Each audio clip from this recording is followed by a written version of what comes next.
Welcome to another episode of Mormon Discussion podcast. I'm your host, Bill Reel. I want to be quick here today, but I want to share with you a really cool thing. Uh, and it's about the idea of critical thinking and changing your mind. So let me start by saying I'm an ex-Mormon. I was excommunicated from the LDS Church for speaking the truth about things. In the ex-Mormon world, there are lots of views that we have on that side of things as well. And at the forefront of those is often the idea that the LDS Church is not only not true, but it's not good, it's unhealthy. And in the recent conversation over the last couple of years, in talking about child abuse, namely sexual abuse, as there's been quite a few prominent cases in Arizona and Utah and other places that have involved LDS local leadership handling the confessions of somebody who had committed sexual abuse, often a father against his own children. In some instances, the father was serving or had served as a bishop in the church. And the criticism is that when abuse is discovered, one is to call the church's hotline, talk to the church's legal team, and then the legal team will often tell the person, the bishop who's calling, not to report the abuse unless it's a state where mandatory reporting is required. And some of these cases are egregious. And I was just on last week with the Mormon Times, a new news program that I and Radio Free Mormon and John DeLynn and others are participating in. We covered some of these sexual abuse cases and some of the things that we've learned as the church has had its legal representation uh, being recorded, and those recordings show that the uh, legal representation for the church is following a risk management handbook, essentially. And they have certain rules that they play by. And one of those rules seems to be, based on the cases over the last few years that have made the news, is that when a leader has the option of reporting the incident or not reporting, the church counsels the local leadership not to report. And I've always been of the mindset that mandatory reporting is a good thing. That every state should have on its books mandatory reporting of sex abuse by medical professionals and by clergy, and essentially those main offices within the public arena, clergy, medical professionals, folks that the average kid, the average person will come in contact with, school teachers, police officers, that there are certain people outside of our immediate family that we have to have interactions with to grow up as a functioning child into an adult in our American society, and that those professionals would have a mandatory obligation. And I use professional lightly because I'm including, for instance, clergy, that those folks, when children or adults have interactions with them, that when they perceive that there's abuse occurring, it should be mandatory for them to abuse. Now, here's where we go into this episode. I got an email this morning from a person. I won't even give their name, but it was a man. He shared an email with me. And he said, "Look, I saw your guys' episode the other night, and I'm getting pushback as I've shared my thoughts on that episode with a friend. I got pushback that mandatory reporting actually does more harm than good. Here is the links my friend sent me. This is and I'm wondering if you might spend a few minutes on this and give me your perspective on why this information is likely not true. Why mandatory reporting couldn't possibly be a bad thing." And I really do value truth seeking, and I really do want to be on the right side of things. And I expected to read a couple of articles from this gentleman, to see the bias flaws in his argument, to go chase down other data points, other research that's been done, and show this person with lots of references and links, because I pride myself on being data based in my perspective, my beliefs, my opinions. And I had hoped in my head that I'd be able to provide references and show the faulty thinking in this. Because in my head, it just seems rational that mandatory reporting is a good thing, and there couldn't possibly be a negative net benefit from it. So I read the two articles that the gentleman sent me. I'm going to put those up on the screen now, and you'll see these are Public Square Magazine. This seems to be written by a Latter-day Saint or a friend of the Latter-day Saints, because he speaks on Mormon abuse issues repeatedly. In this particular one, it says, a misguided crusade, how mandatory reporting fails our children. I read the whole thing, went through it. I'll share one of the data points later. But tons of information. And he quotes every place he quotes something, he gives a hyperlink that you can then go off and read all of that. So I read the article. I know what his argument is generally. And I'm going to have to move my lighting here for just a second. And then this was the second article here. Confronting preconceived illusions, Latter-day Saints in the abuse narrative. Read this one too. I didn't go follow all the hyperlinks because I assume that he's got his material linked correctly, that there are studies and research out there that point to mandatory reporting being a negative. So I thought I'll start from scratch. I'm going to go do a Google search, and I am going to have a conversation where I look up all of these things, do my reading, and come up with the data points that I think are the most likely. And whoops. And so that's what I did. I'm going to put up on the screen now my Google search here. So I used the Brave search engine, but you could use Google, you can use Bing, it doesn't matter. What I looked up was, what research studies say about mandatory reporting? And I looked it up in several different ways. This was one of my search results. And so you'll see, what is the impact of mandatory reporting? Mandatory reporting, a study on the effect of universal mandatory reporting. Counterpoint, and it talks about, and some of these were off topic. Some of these were talking about, hey, if you're a teacher, these are the rules we follow in terms of mandatory reporting. But I was only looking for the research, the data, the studies that have been done in academia to flesh out whether mandatory reporting has a positive or negative effect. And what I came up with were several major articles, and I'll link all of these in the show notes, and you can read about each of them. But for example, there was this one, New Directions in Child Abuse and Neglect Research, Child Abuse and Neglect Policy. It goes into some detail. You can see places where I was looking things up. So there's that one. Let me put up another one here. This one is mandatory reporting, a study on the effect of universal mandatory reporting, right? Let me see if I can just move my lighting a little bit.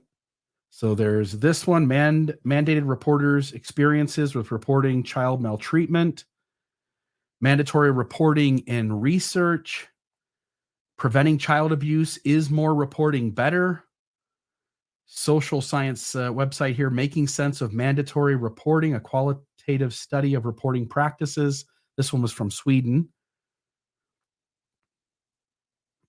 And this one was mandatory reporters of child abuse and neglect. So let me just say, I didn't find what I expected to find.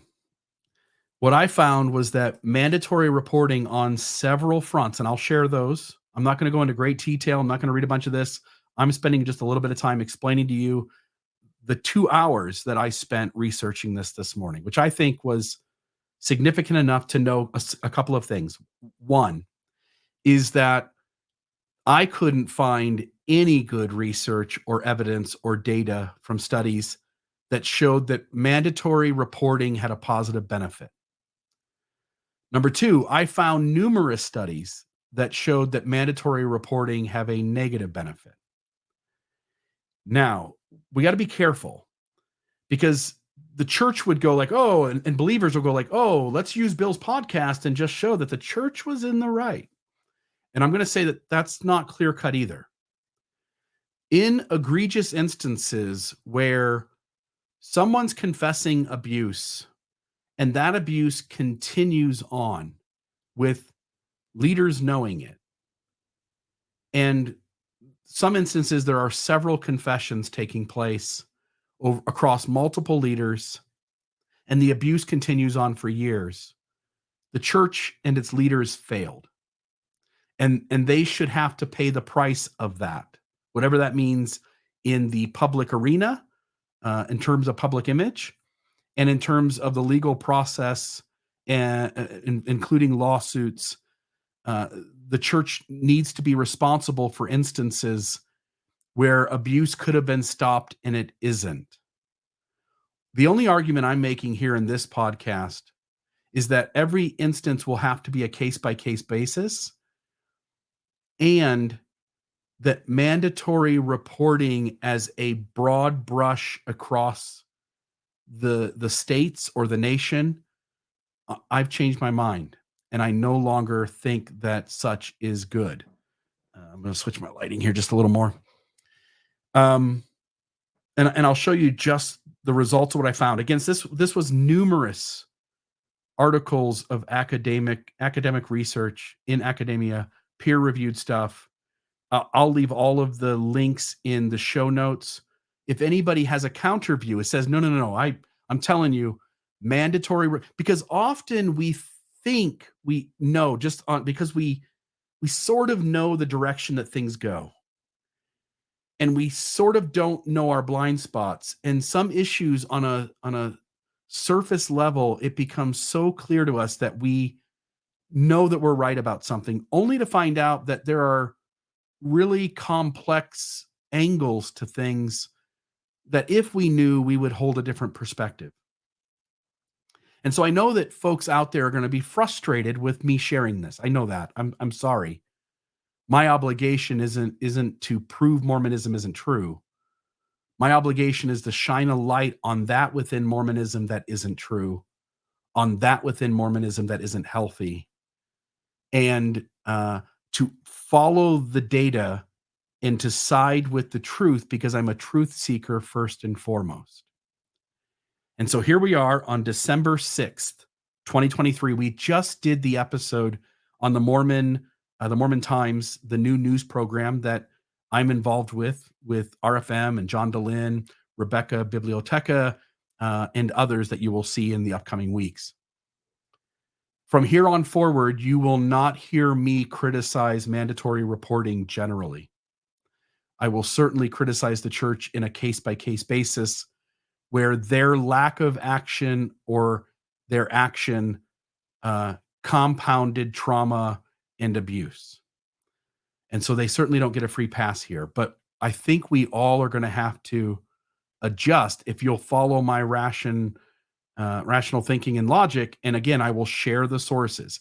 If you have data that says otherwise, I would like to see it. I couldn't find it. And what I found were numerous results in a search engine that pointed to, mandatory reporting being negative, having so many ills. So with that, let me just put up what I found as the essential points. And I'm really sorry I've got the edge of my text there cut off. I can pull this off and we can just use it this way. Effects of mandatory reporting. Number one, the data across the board said less people speak up about their abusive tendencies, their propensity to abuse. If I'm a parent of a child and I have an abusive tendency, abusive propensity, and I want to get rid of it, I want to talk it out with somebody, I am now aware that in a mandatory reporting state, I'm aware that the teachers, the psychologists, the priest, the doctors, the psychiatrist, if I share these things with them, they're going to have to report it. And if I go into these engaging these personal engagements with these people, knowing that they're going to mandatory report it, I am less likely to speak up. The data bears that out. Okay. Number two, the ability to confess to a medical professional, my ability to talk out my problems with a psychologist or a psychiatrist or even a priest or other clergy member, whether you wanted it to say this or not, the data says that such leads to lower abuse rates. The ability to confess my sin and get help leads to lower abuse rates. Now, there's a whole nother conversation about whether LDS lay leaders have the capability to do any of this. The average bishop, again, having served as one, I am deeply skeptical of a lay leader in the LDS church or in other churches where lay leaders are used to respect the degree of training they get and their ability to cause this. All I'm saying is that across the board, generally, the data says the ability to confess one's abuse to a medical professional or a clergy member leads to lower abuse rates. Okay, number three, when mandatory reporting is in effect, most additional reports turn out to be not true. If people fear a lawsuit, if a teacher in a school fears a lawsuit, if a doctor with a medical practice fears a lawsuit, if a priest fears a lawsuit, they will report anything resembling abuse, even if it isn't or doesn't quite meet the threshold. Again, all of us parents at one time or another lost our cool a little bit with our kid. Maybe we were too harsh in our tone. Maybe we grounded them too severely, whatever it is. When mandatory reporting is in effect, people tend to report quite a bit that doesn't quite meet the threshold of what would be considered actual abuse that needs to be dealt with.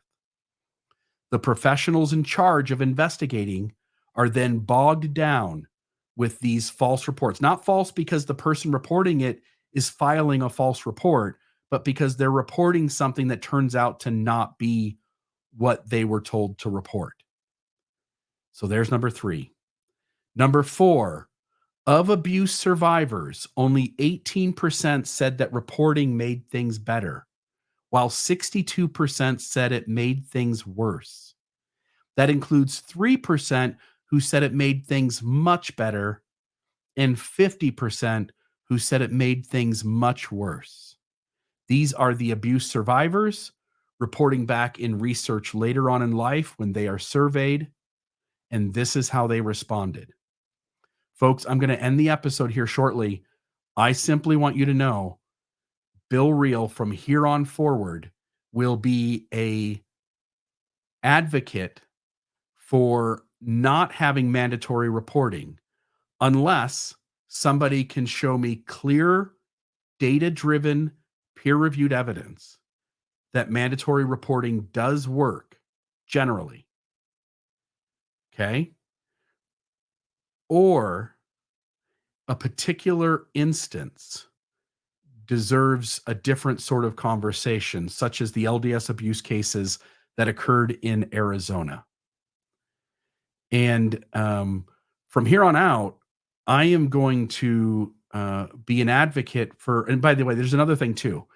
I would change my mind on mandatory reporting if the states or counties or the nation as a whole changed their laws and processes in order to have mandatory reporting actually be effective. And so from here on forward, until something different changes, I am no longer going to speak out against speak against a lack of mandatory reporting in cases of abuse.